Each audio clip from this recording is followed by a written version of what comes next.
In India, we are in a very strange situation. We have the best doctors, the world class technology, everything is available, but not to everyone. The problem is for 2000 people, we have just one doctor. One of the lowest ratio of doctor to the population in the world. And it is so strange that most of the super specialty and the best of the doctors are all concentrated in the bigger cities where the facilities and the technologies are easily available. But the rest of the 60 to 80% of the population living in the villages or the remote places are just unable to have an access to the best of the doctors in the country. And as a result, on one side we have in plenty of advanced technology, and other side there is so much of need for the really poor patients who really require the opinion and the treatment from the really good doctors. So the problems are plenty in our country, the solutions are very scanty, and the results are becoming empty. And the only solution for this, as we see today, is the telemedicine, which can bridge the gap between the need and the availability. And the telemedicine is such a beautiful thing. It is not only for the short term solution, it is also for the long term solution. For example, a person who's living in the remote place, he just can't afford to spend money for traveling thousands of miles and go to a place, a remote place or a bigger city where he knows no one. And when nobody is there for his help to get the treatment and then come back after the surgery or some treatment or radiation or the cancer therapy or the bypass surgery is so difficult. It is almost like doing a yajna for the people who have to travel all the way from the remote places. Large number of doctors who are good with excellent ability and the facilities and the infrastructure are all concentrated in the bigger cities. Obviously for the logistic reasons as well as for their own career.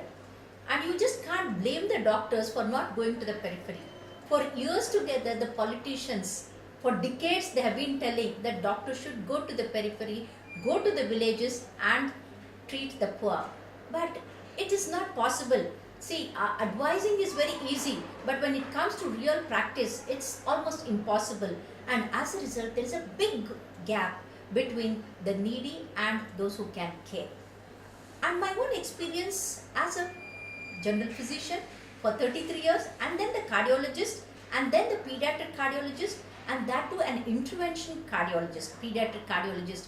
Hardly there are few centers, the 2 or 3 centers in the whole country.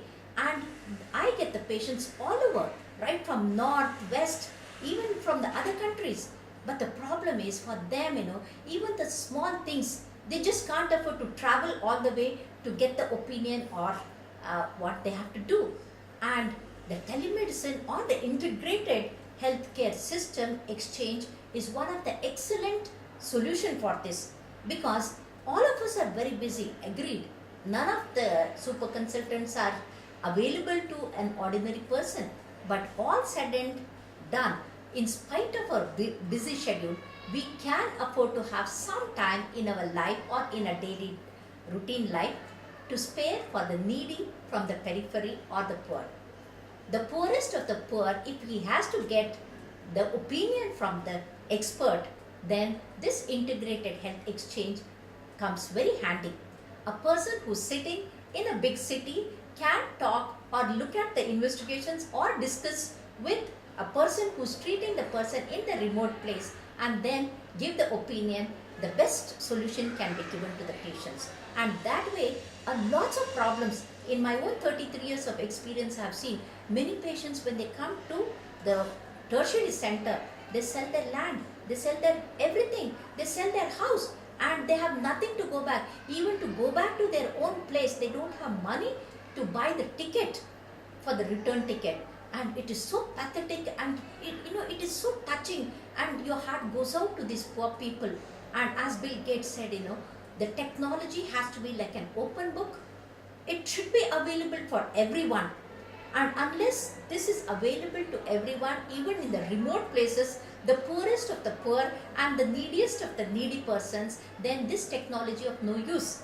And hence, personally I feel, see, having done the rarest cases in the world where the mother had lost the previous child, the next child just 14 hours old, there was a critical pinpoint aortic stenosis, the child was brought in the ambulance with the ventilator, the child had not cried after birth, and then I had to cross it with the guide wire and dilate it with a balloon, and the child survived. So it is literally life saving. Some of the tertiary care, the techniques and the technologies that are available today in almost all the super specialties are literally life saving. And if this technology technique has to reach to the poorest of the poor, there has to be an integrated medical exchange program, and that way each one of us, we can say that the poor patients may be victims of their fate, but let them not be victims of our negligence.